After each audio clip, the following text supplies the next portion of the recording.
मैं हमेशा कहती हूँ कि होम्योपैथी इंसान का स्वभाव ठीक करती है। अभी इंसान का नेचर या इंसान का स्वभाव ठीक करने वाली दवाई होम्योपैथी है, इसका मतलब क्या?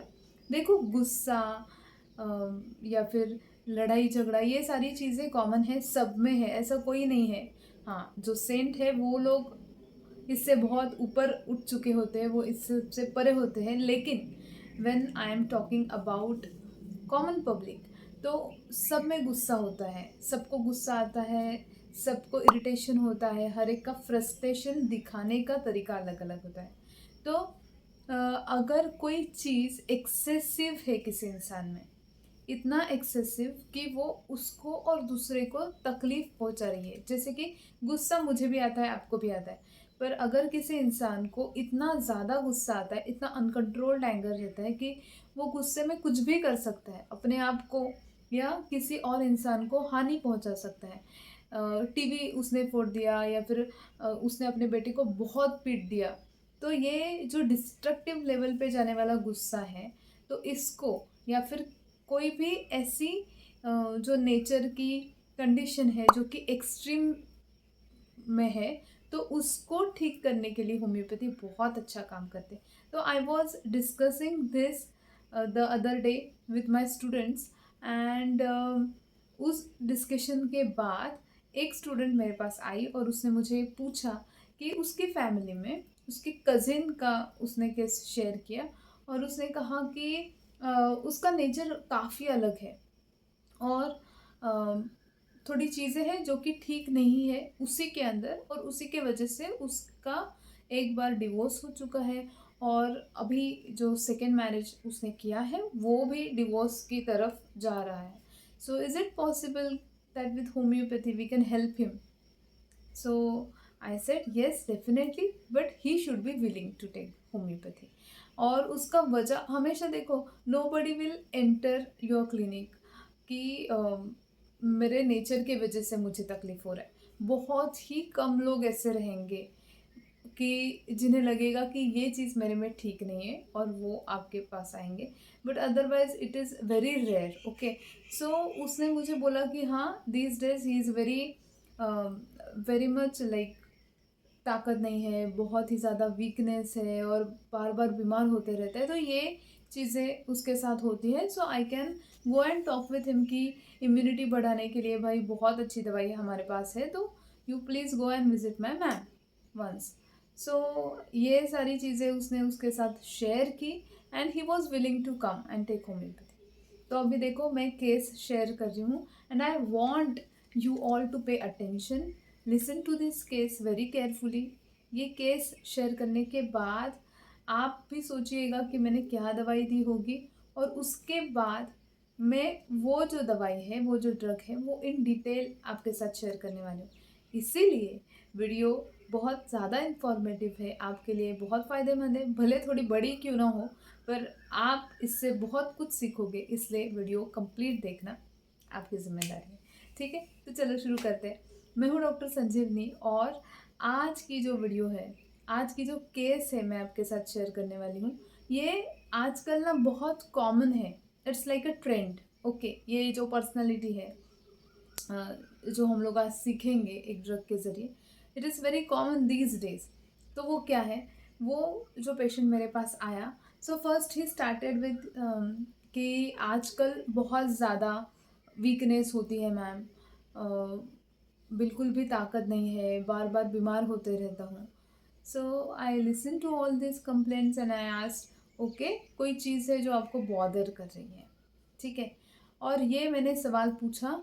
Then he started explaining exactly what are the things which were bothering him. पर इससे पहले थोड़ा बैकग्राउंड में जाते हैं।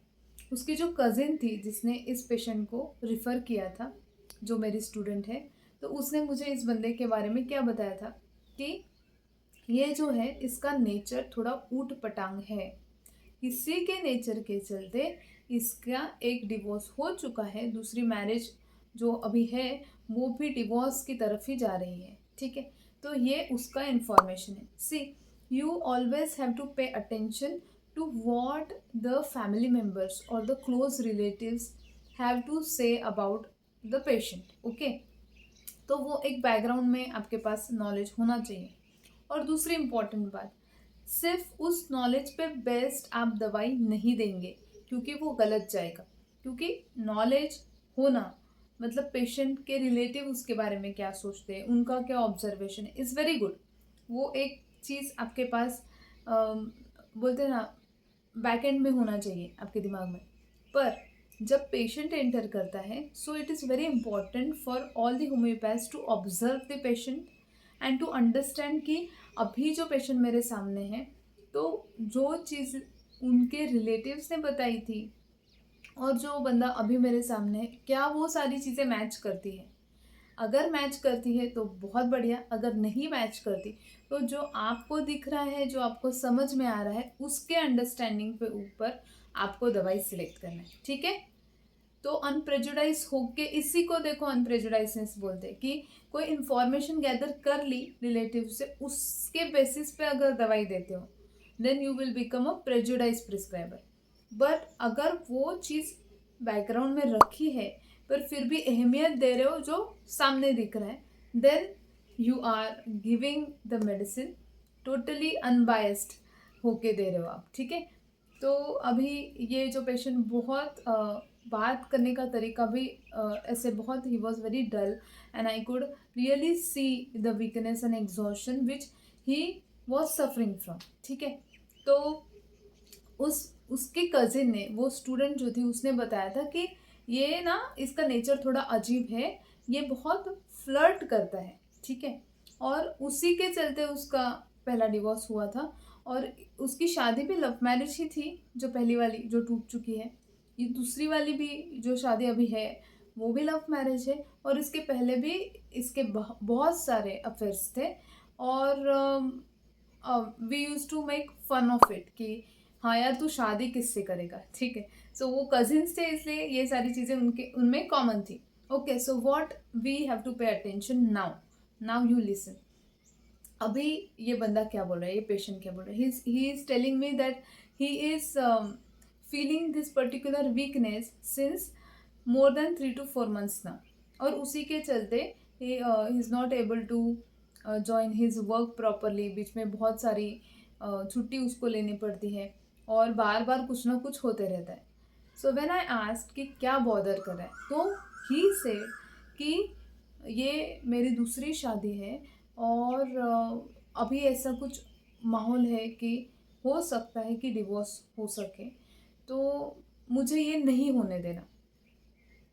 ठीक है, और मुझे चाहिए कि ये शादी कंटिन्यू रहे। तो आई रियली वांट कि डिवोर्स ना हो। सो आई आस्क्ड हिम कि क्या आप बता सकते हो कि ऐसा क्यों हो रहा है। तो और क्या मैं पूछ सकती हूँ कि फर्स्ट टाइम जो पहली शादी थी, वो किस वजह से, मतलब ऐसा। देन ही सेड कि yes ma'am, I will tell you. वो पहली शादी भी मेरा लव मैरिज था, बट कुछ मिसअंडरस्टैंडिंग्स हुए और उसके वजह से वो शादी नहीं टिक पाई। अभी ये जो मैरिज है, उसमें भी काफ़ी मिसअंडरस्टैंडिंग्स है। So when a person says like this and he takes a pause, that time you have to ask the question कि ओके, तो misunderstandings as in when you put question in such particular phrase और थोड़ा सा time देते हो, that time patient will say okay. तो उसने बोला कि my wife has doubts and she is like, she is doubting my personality. तो उसे लगता है कि I am not loyal to her. Okay, so this is what he say. अभी देखो, थोड़ा सोचो, कभी भी ऐसी कोई केस आपके सामने आए, तो यू हैव टू थिंक कि यार, पहली शादी इसकी टूट गई और दूसरी शादी में भी अभी टूटने जा रही है, और क्या चीज़ आ रही है, मतलब उसकी वाइफ उस पर डाउट करी, तो प्रॉब्लम हो सकता है ना, ये बंदा ही प्रॉब्लमेटिक हो सकता है, जैसे उसके कजिन ने बोला था। तो अभी थोड़ा आप रिलेट कर सकते हो। तो मैंने बोला क्यों, ऐसा क्यों हुआ।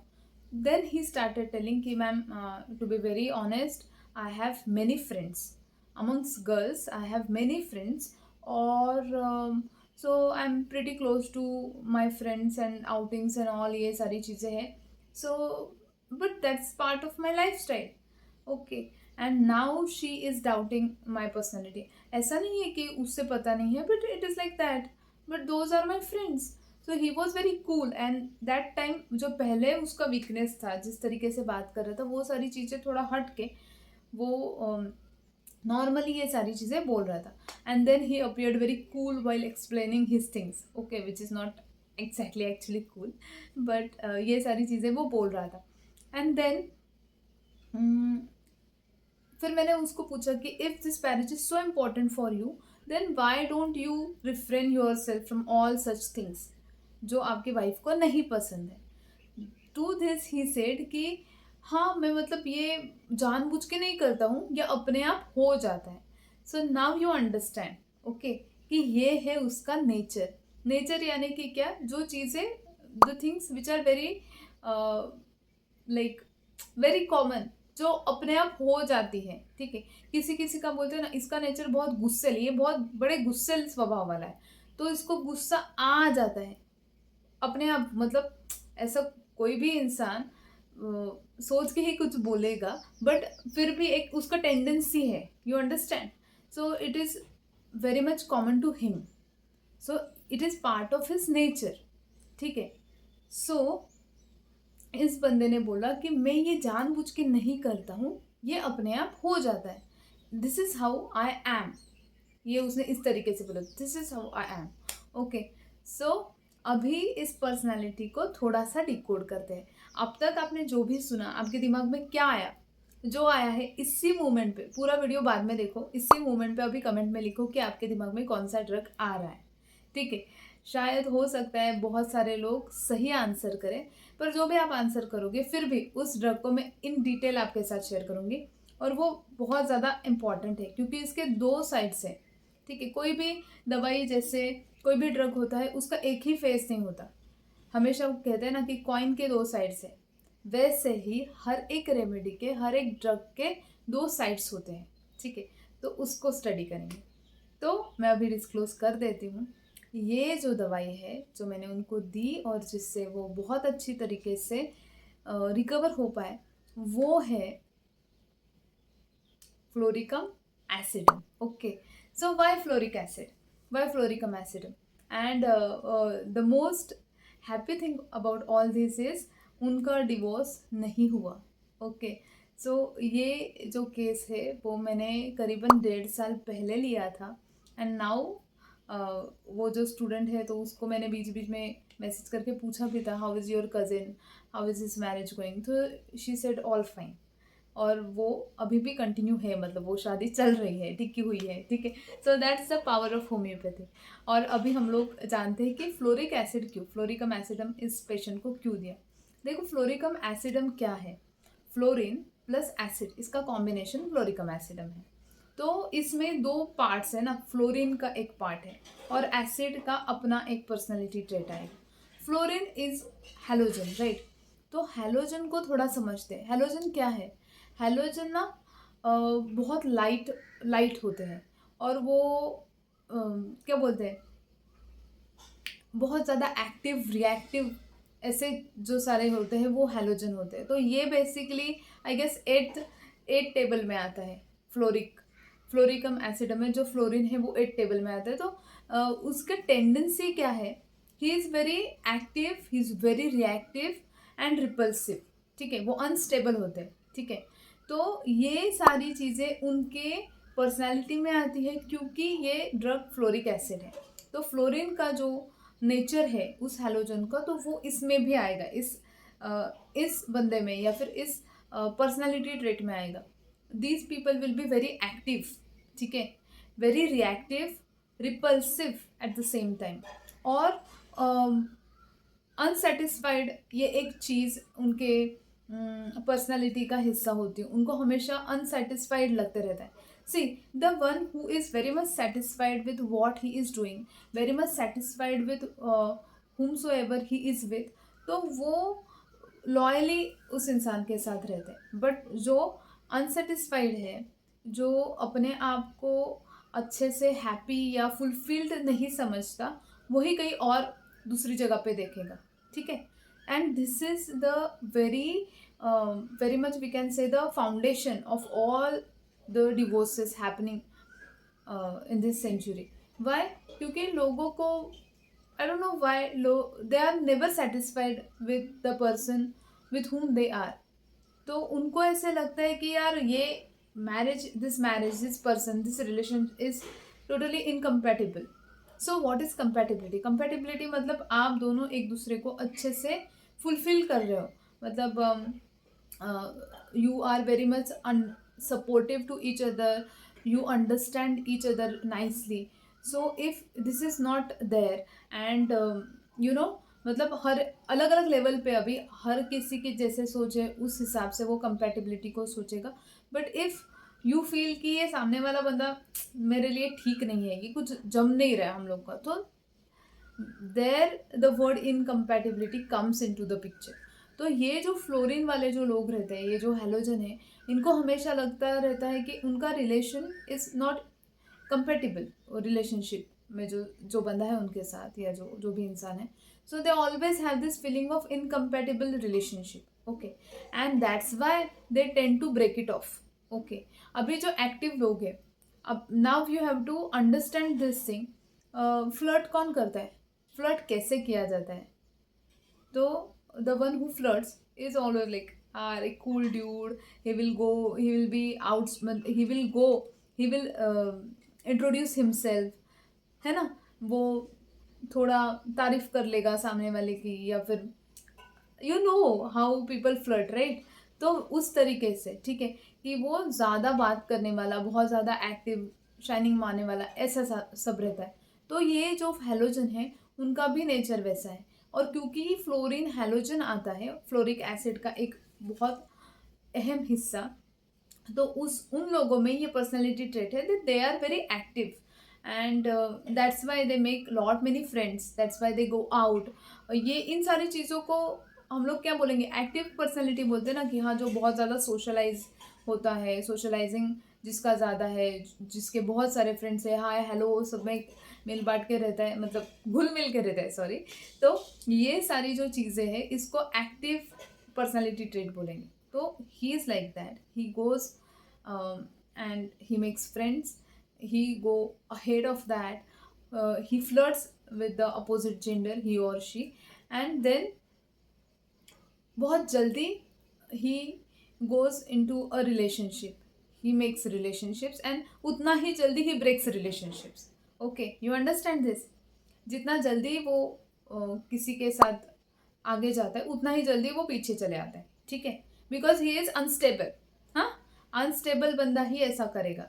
तो अनस्टेबिलिटी के वजह से ही एक्टिवनेस है। इफ़ यू आर स्टेबल, अरे यार मैं शांत हूँ, आराम ठीक से हूँ, चलो ना कहीं जाते, no I am very happy at home यार, रिलैक्स, ठीक है। So this is okay, you have this peace stability at your home, but no कुछ बोर हो रहा है, कुछ अच्छा नहीं लग रहा है। So where there is feeling of I'm not satisfied, where there is feeling of boredom, और जहाँ पे भी लैक है वहाँ पे एक्टिविटी का ज़्यादा ज़रूरत होता है। सो ये सारी चीज़ें, ये सारे फीलिंग्स इस बंदे के अंदर होते हैं। That's why he is so much active, okay, because he feels कि कुछ तो गड़बड़ है दया ठीक है, कुछ तो है जो वो लैक कर रहा है। तो that's why he always go and he is in search of a person who will be compatible with him. पर वैसा होता नहीं है, क्यों? क्योंकि कंपैटिबिलिटी तब बनती है जब आप खुद विलिंगली सामने वाले के लिए भी चीज़ें करना चाहते हो। It is never, you will never find, anybody can never find a person वो बहुत बढ़िया है यार। अरे जब तक आप उसके लिए बढ़िया नहीं बनोगे वो आपके लिए बढ़िया नहीं हो सकता, है ना। तो it is always both the ways and then only it will work. So ये समझ में आ गया हम लोग को। अभी देखते हैं एसिडम वाला पार्ट, फ्लोरिक वाला पार्ट, फ्लोरीन वाला पार्ट हम लोगों ने देख लिया कि फ्लोरीन की क्या चीज़ है। अभी एसिडम जो है, एसिडम का phase is totally different. Acid is the one who will put lot of efforts, okay. A से एसिड, ए से activity, putting in lot many efforts and gets exhausted. E effort, E exhaustion, okay। तो ये efforts, excessive activity, exhaustion क्या चीज़ है भाई? अभी ये जो पेशेंट था वो एक्सट्रीम एग्जॉशन, वीकनेस और repeated attacks of many other acute diseases इस चीज़ में आया था। तो ये वैसा फिजिकल लेवल पे मैच हुआ है कि नहीं? पर ये सब क्यों होता है? Because if a person is very active, ठीक है, उसके बहुत सारे डिज़ायर्स है, he is going out, he is doing lot many things, so उससे होगा क्या? उससे वीकनेस तो आने ही वाला है। तो इट इज़ ऑलवेज कि एक चीज़ उसके पीछे ये दूसरी उसकी परछाई अपने आप चले आती है। तो वैसा ही है, पर फ्लोरिक एसिड में होता ये है कि इतना सारी चीज़ें करने के बाद भी थोड़ा सा रेस्ट लेते हैं तो ये बंदे चार्ज अप हो जाते हैं। ये एकदम नया ब्रांड न्यू स्मार्टफोन है जो कि बस 10 मिनट में फुल चार्ज हो जाता है, समझ में आया? तो छोटी सी नैप में they will regain their energy, and their energy is highly increased, and it is more in terms of sexual desire. So he is more into sexual activities, then he gets exhausted, then he takes his nap, charge up himself, and then again he is into all those things. So all those things which we never speak, all those things which are like, you understand, okay? So ये फ्लोरिकम एसिडम इस चीज़ में है. So all those people who are much into all the things which people or the like young generation should not do. So मतलब ये बोलने में थोड़ा झिझक होता है, but you understand it, right? So वो सारी चीज़ें अगर कोई बंदा एक्सेसिव में कर रहा है with himself or with somebody else, so that time also you have to think about floric acid, okay? So because that is going to lead to the exhaustion, then again the nature remains the same and it is happening again and again, okay? So अगर कोई बार बार he is into lot many relationships and he is just like he is always there to have look at somebody else, okay? तो ये चीज़ अगर आप notice करते हो, एंड इफ़ जैसे कि ये बंदा सेकेंड फेज में आया था, ये सब होने के बाद there comes a state of exhaustion at mental level also, and then they feel कि कुछ ठीक नहीं लग रहा है और ये टूटना नहीं चाहिए, ओके? पहली तो बात, फर्स्ट फेज क्या था? They always were willing for new relationships, but then उनके लाइफ में भी एक ऐसा स्टेज आता है व्हेन दे फील कि अभी ये बहुत हो गया, अभी जो है वो टूटना नहीं चाहिए. फॉर दैट तब ये एसिडम वाला जो रोल है वो प्ले करता है. They put lot many efforts कि ये जो रिलेशन है वो ब्रेक ना हो, ठीक है? और वो इतने एफर्ट्स डालते हैं कि ये रिलेशन ब्रेक ना हो, उस एफर्ट्स डालने में वो एग्जॉस्ट हो जाते हैं. तो ये जो पर्टिकुलर केस अपने पास आया था, उसकी कजिन ने, यानी कि मेरी स्टूडेंट ने मुझे जो इन्फॉर्मेशन दिया था was regarding the first half, ठीक है ना, कि ये बंदा ठीक नहीं है. और जो सेकेंड हाफ में वो पेशेंट मेरे पास आया था into a state of exhaustion, physical level पे भी, मेंटल लेवल पे भी, you understand? But when we club both this thing, we came to know the drug is floricum acidum, okay? Lot of activity, unstable feeling, unsatisfied feeling, the feeling of being in incompatible relationship, and then changing lot many partners and doing all these things, heightened activity, heightened sexual desires, falling in the trap of the same things again and again, and then feeling exhausted. With a small rest, small nap, again regains his energy back, and then there is one side of his personality where he literally feels exhausted of whatever he's been doing, and then he wants to genuinely continue the relationship, okay? So that is fluoricum acidum in toto. तो बहुत सारे मेरे students, बहुत सारे doctors को मैंने सुना है कि they remember fluoric acid for only one thing, कि fluoric acid is the one who flirts, but that is not the only phase that he has. He also has a genuine phase where he puts lot many efforts, okay? भले वो phase बहुत बाद आती है, बहुत देर से आती है, बट वो फेज भी उसके अंदर है. So now you have watched this video, you have listened to this till the end, so you know fluoric एसिडम in toto पूरी तरीके से आपको पता है, ठीक है? सो इसीलिए पढ़ना बहुत ज़रूरी है. और मुझे पता है कि बिजी लाइफ होती है डॉक्टर्स की, स्टूडेंट्स की भी, क्योंकि उनको बहुत सारी चीज़ें पढ़नी होती, पर उसके लिए पढ़ाई को हम लोग एक्सक्यूज़ नहीं कर सकते. इसीलिए I am putting in all the efforts and creating this videos. I hope कि आप अच्छे से सुन रहे हो, समझ रहे हो और आप इम्प्लीमेंट भी करोगे, है ना. तो thank you for watching till the end. Please like, comments and subscribe. Yes, बहुत सारे लोग सिर्फ देखते हैं और सब्सक्राइब नहीं करते. Don't do that, okay. So take care and I wish you all the very best.